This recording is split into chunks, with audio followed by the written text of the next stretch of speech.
والنقص فيها الزائد والناقص. لما طير لي لاتونسيون كيفاش نركبها؟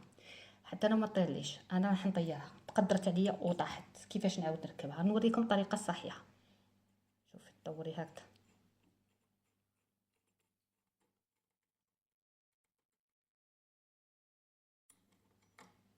هذا الاول حطيه هنا بجهه، زيدتي قلعتي هذا الزاوج، هذا الرسول زدت فيهم باش تعقلي، هذا الثالث،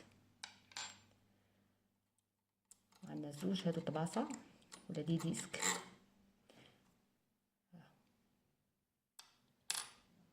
هذا وعندنا هادي طير.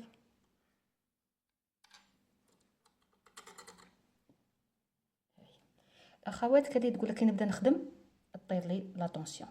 شوف هنا كاين هذا البيس، هذا البيس زيريه كي يكون تزيريه، هذا اللي هنايا عاود نشوف نقرب لك، ها هو هنا، هذا زيريه، هذا مكان تعود ما طيرش معاك. نعاودو نركبوها، هذا الاول،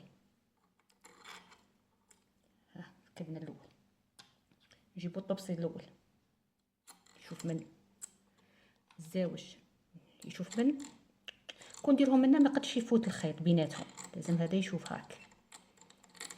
تقولي لي ننسى كي ندير نتفكر، سدت فيهم ما تنسيش. هذا يشوف من هذا يشوف منا، جيبي البولون، ها هنا ديري زوج يدين، هنا ديري زوج يدين، جيبي هذا، شوفوا هذا يشوف من، وهذا غير كيفه، هذا كبير وهذا صغير، يشوف من لا هذا نغرقوا به هنا.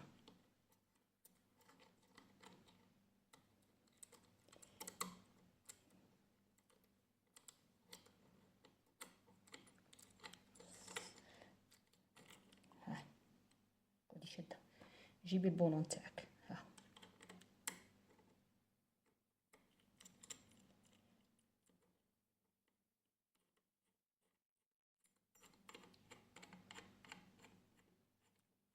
هاي الماشينه تاعنا ولات كيما هي.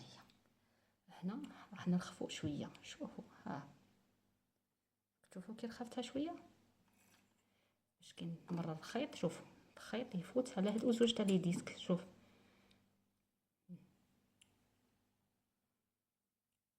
هذه هي كيفاش نركبوا لاتونسيون، وكيفاش من نطير لك لاتونسيون طير معاك، تقولي كي نبدا نخدم اطير كامل لاتونسيون، ضبطي هذا البولون. هذه هي سهله ماهله، راني شرحتها لكم بالعقل، واني غير بعقلي ونحكي لكم ونوري فيكم، يعني غير بالبطيء. هذه هي. اي سؤال اخواتي راح نجاوبكم عليه فيديو، لانه بالكتابه ما راحش تفهموني. شكرا لكم على المتابعه، دمتم في رعايه الله وحفظه، ومع السلامه.